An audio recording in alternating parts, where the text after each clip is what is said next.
Perception is not reality. Do yourself a favor and recognize this as early in your life as possible. In the Army, I was once laying down under a weapons system trying to fix it with the headlamp on, along with one of my battle buddies, when one of our superiors walked by and murmured that I should stop sleeping. I quickly responded, "I'm not sleeping." He said, "Yeah, right." My buddy then popped his head out and said, "No, he's not sleeping. We're fixing this."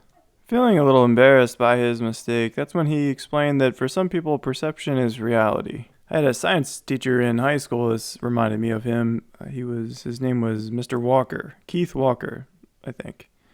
Sergeant Walker at the time. He was in the Army Reserves. Good guy, by the way. I should probably look him up on Facebook or something. So I had kind of this throwback moment where I remembered him explaining to us that some people are idiots, and then described the art of acting busy. A buddy of mine I knew in the Air Force told me, always have a broom in your hand. That's more of an Air Force thing, I think. In either case, I never had any interest in acting busy. I was always far more interested in fundamentals and first principles, metrics, and productivity, which may as well be a mental condition, seeing as being logical is so far outside the norm. As you can imagine, this has not fared me well in many of my jobs I've had over the years. The first job I had was working as a patient transport technician or something like that. I forget the title. Basically, we would take patients back and forth to CAT scan or whatever. And I forget what the reasonable amount of patients transported in one 8-hour shift was. It was something like maybe 12 patients or something. They told me when I started there was an Employee of the Year award or something like that, and you get like a $1,000 bonus or something. I'm completely off on the numbers, I'm sure. But I was like, I'm going to get that. I'm going to get that bonus. I'm going to get that patient transport tech of the year bonus for sure. And even before that, I was hustling because someone I knew got me that job, and I wanted them to not regret having given me the job. The only thing standing in my way of this award was a guy who was an all-star tech.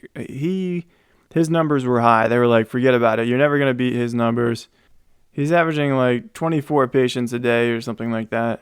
Forget the guy's name, but anyway, he was like an older guy who was pretty much on the verge of retiring, but I don't know, maybe he was retired, quasi-retired, right?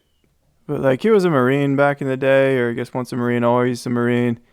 And so he had a strong work ethic and he was good at what he did. But anyways, I didn't smoke. I took fast breaks. I didn't mess around. I did what I was supposed to do. And after the first year I was there, they looked at everybody's numbers, and I averaged like something like 40 patients a day. I would have like 2 wheelchairs at a time. I'd be like, I can stop by this floor, get this patient, and then on the way get another patient, and I have a wheelchair in the left hand, wheelchair in the right hand. And while I'm down there, I can get another call by moving some stretchers around.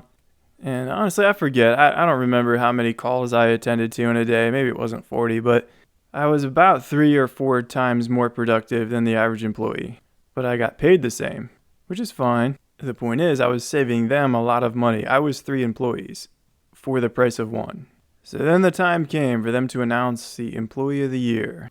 Oh, I should also mention that the director of the department gave me a little plaque at one point around this time after my first year there. It was Perfect Attendance Award. I had never called in sick. I had never taken a vacation. I still haven't. I've taken off work for 2 days at a time, and in order to work more, that's about it.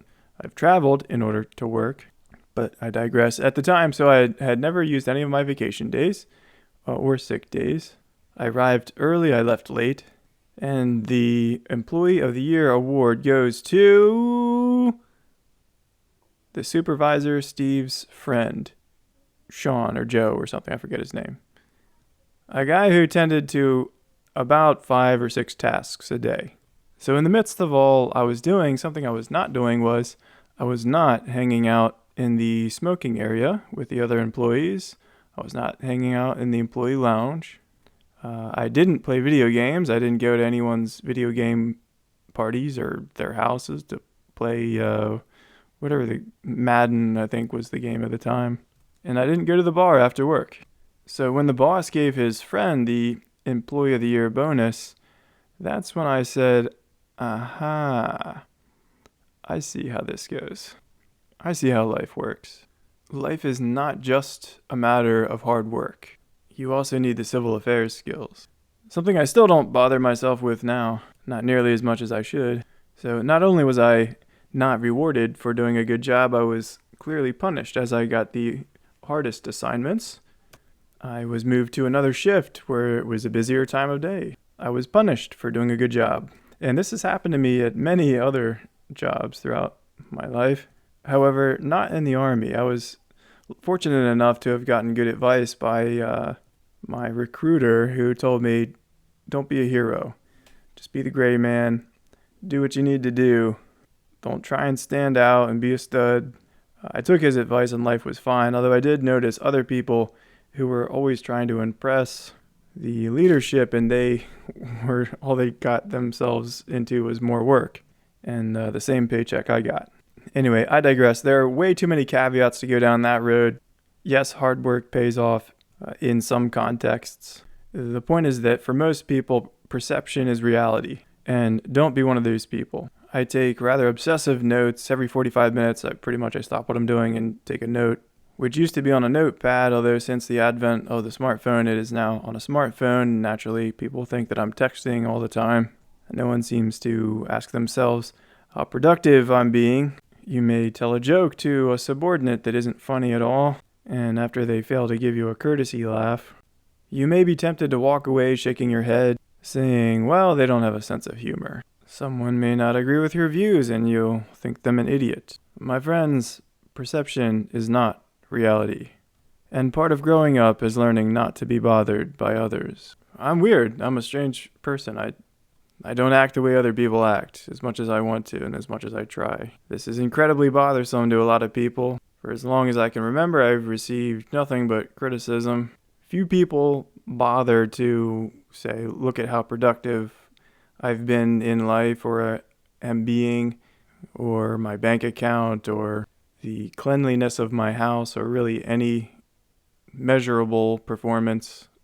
Strangely enough, I've noticed throughout my time on Earth that a lot of normies do really weird things. Like if you were to get inside of their personal lives, you'd find out that they're do really weird stuff. They have some weird fetish or something. And for a weird person like me, I don't actually do any weird things. If you were to watch me 24 hours a day or watch me at home by myself, you'd be bored, quite frankly. I don't really do anything too strange, in my opinion. But I certainly don't act the way other people act, and that is nearly intolerable to most people. And as a result, I tend to not spend time with people, because there's a part of me that knows that it's only a matter of time before I disappoint them in some way. And I know what a lot of people are thinking, just do you. And I do, I just do me.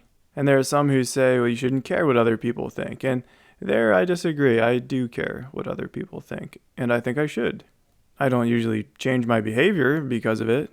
Being bothered by others is a you problem as far as I'm concerned. Regardless, the point of all this is question things, especially yourself, as I will continue to question myself and my perceptions. Try not to make assumptions. And as you navigate life, remember this: perception is not reality.